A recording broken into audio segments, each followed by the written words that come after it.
Hi and welcome to another Rate My Portfolio. Now today we're going to be reviewing Becca O Keefe's portfolio, and Becca is a student at Liverpool John Moores University where she's studying marketing at the moment. Hopefully she'll graduate or get a graduation, and then Becca's a sucker for punishment because she's going to be going straight into a master's in marketing this year. So good luck with that, Becca, and I hope it goes well for you.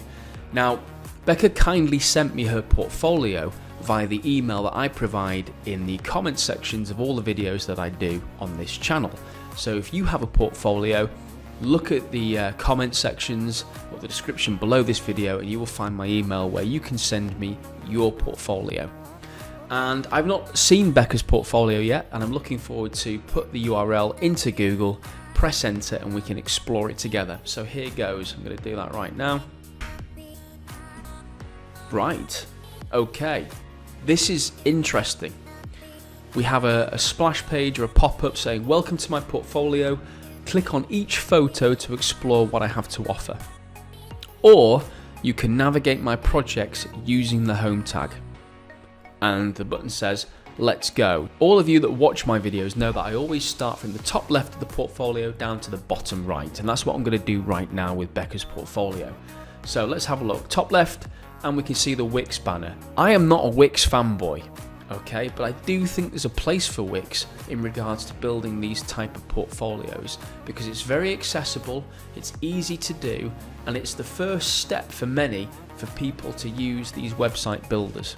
You don't have to be a web developer to build a portfolio. There's a lot of snobbery, I find, with people saying, oh, Wix is rubbish, Weebly's rubbish, Squarespace, Ghost. I understand that if you're wanting to build a business and hopefully scale it, that yes, you probably wouldn't want to use a website builder like Wix because there are limitations. You don't have to be a graphic designer to create a website, but at least you're having a go and you're showing to me that you have the proactivity, the drive, the determination to create something that you own for yourself. As you go further down your career, you can start coding your own website or using other CMS systems, that's fine.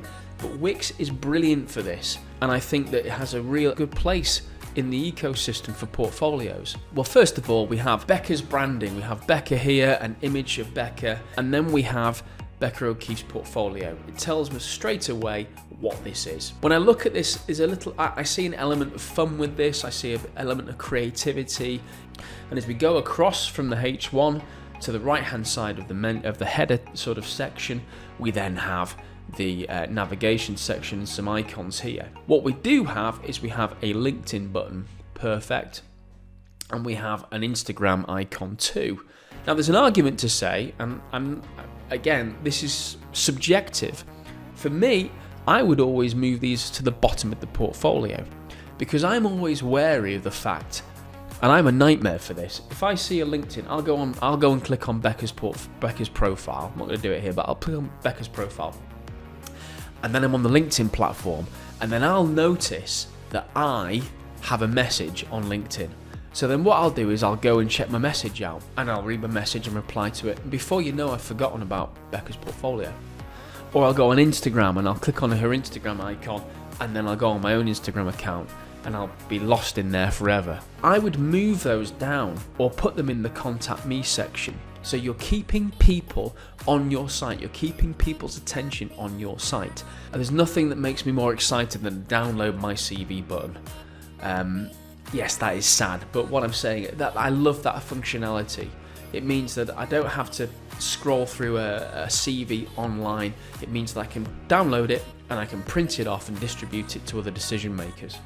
Now, I've not looked at your CV, Becca, but I'm going to hazard a guess that on your CV there's a phone number and there is an email address. What I would say on this is I would remove your phone number and email address from your CV, and I would put instead a bit of a copy saying, if you want to contact me via this CV, please use the contact me section in the website.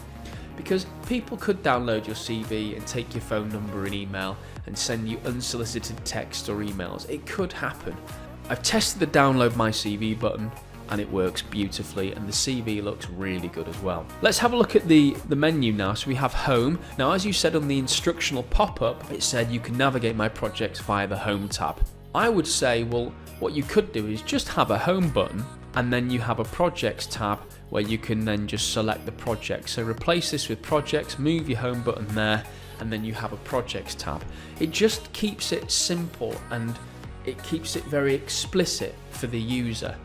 It makes it easy for me to understand. So I'm going to have a look in a minute at these projects.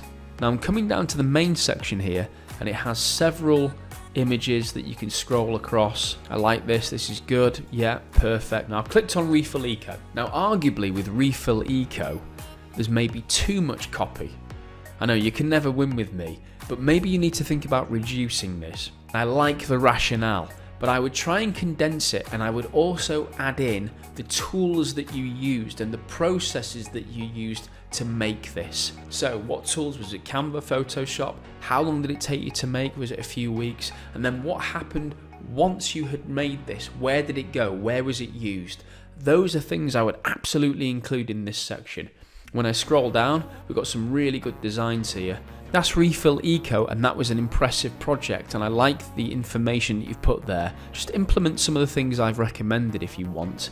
Let's go back home, as you mentioned in the instructional text at the beginning, and I'm going to go to Safe Steps. And with Safe Steps, I'm going to read this content now. So I've looked at your presentation on Safe Steps and the videos below, and I think really impressive. The fact that you've also added animations to these, and you've used Canva to get these done, and you've created buyer personas as well.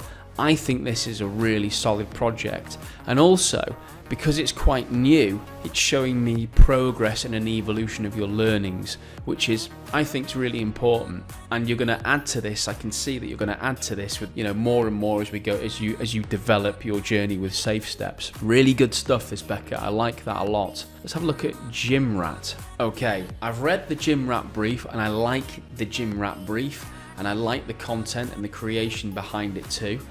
And also, what you've done is you've given me a breakdown of the brief that you were given by £50 Social, the things that you had to sort of include, your thinking behind the posts, and then you told me the tool that you used, which again gets a big thumb up from me because that's what I want to see. And the creative you've made is really sort of slick, looks decent. That is a really good project. I'm going to have a look through your other projects and then we'll move on.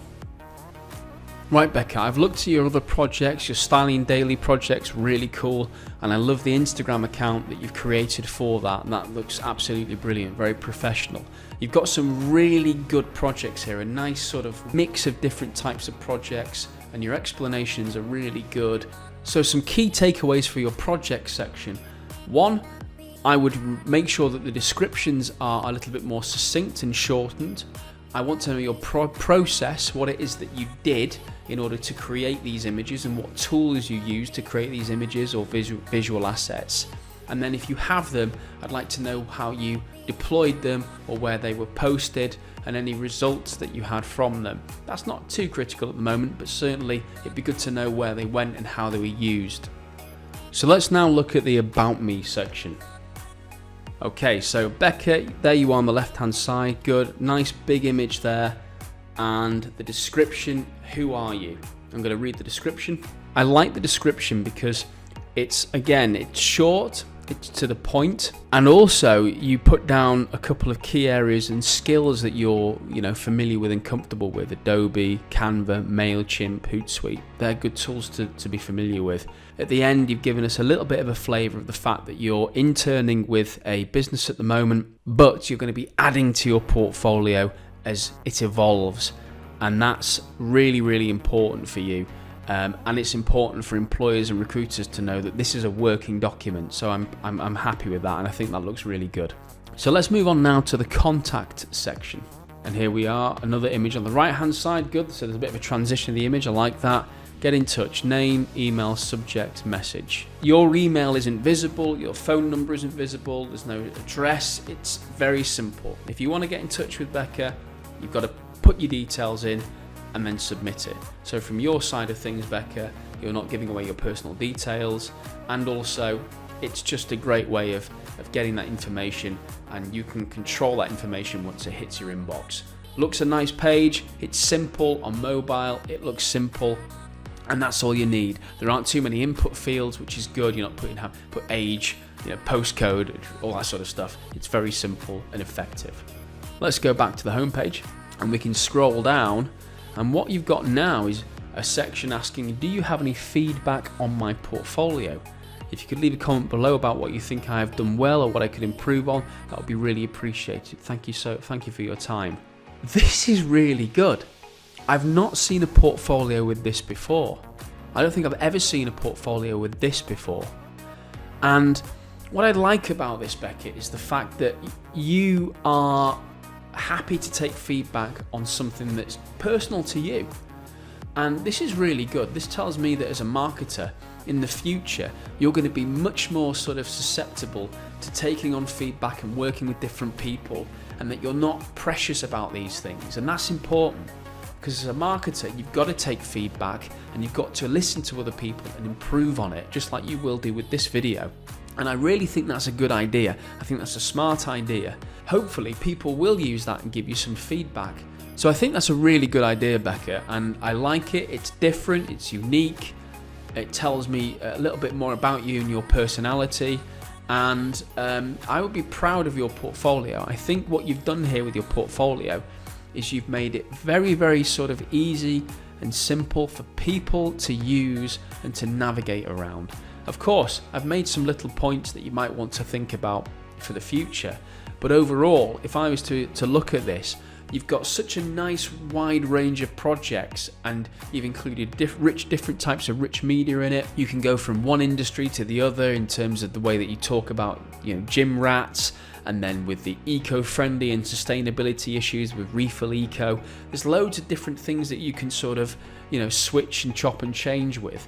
Your portfolio is very strong. I, of course, would be interested in speaking to you if you were applying a job for my organization, because first of all, you have a portfolio, but it's a good portfolio. It's well thought out, and it's got all the bits of information that I need there right away. Big thumbs up from me, Becca. Keep developing this, keep improving this. I know that's what you're going to do. It's an evolutionary working document. And be very proud of this, because there are many, many digital marketing graduates out there that don't have a portfolio. You already have one up on them, and you can send this link to prospective recruiters, hiring managers, and they will be impressed with the wide range of projects that you've done and the easy accessibility of your portfolio. It looks really good. So as I said, a big thumbs up from me. Hopefully it will inspire other graduates to look at your portfolio and create similar things and implement similar clever things that you've done with your portfolio. So very well done. As I said at the beginning of this video, if you have a portfolio that you want me to rate, please send it to me via the email in the description below, and I would love to have a look at it. I have a few more in the backlog to review and rate, so I will be on those at some point this week. I'm going to try and get a portfolio review done every week. I'm also in the process of building a landing page for Rate My Portfolio, so there'll be some more information on that coming soon, with potentially a newsletter, and we're including different sort of bits of content that might help you with portfolio building. So that's close to being done, and I'm looking forward to speaking to you all in the next Rate My Portfolio video. Until then, speak to you soon. Cheers, bye.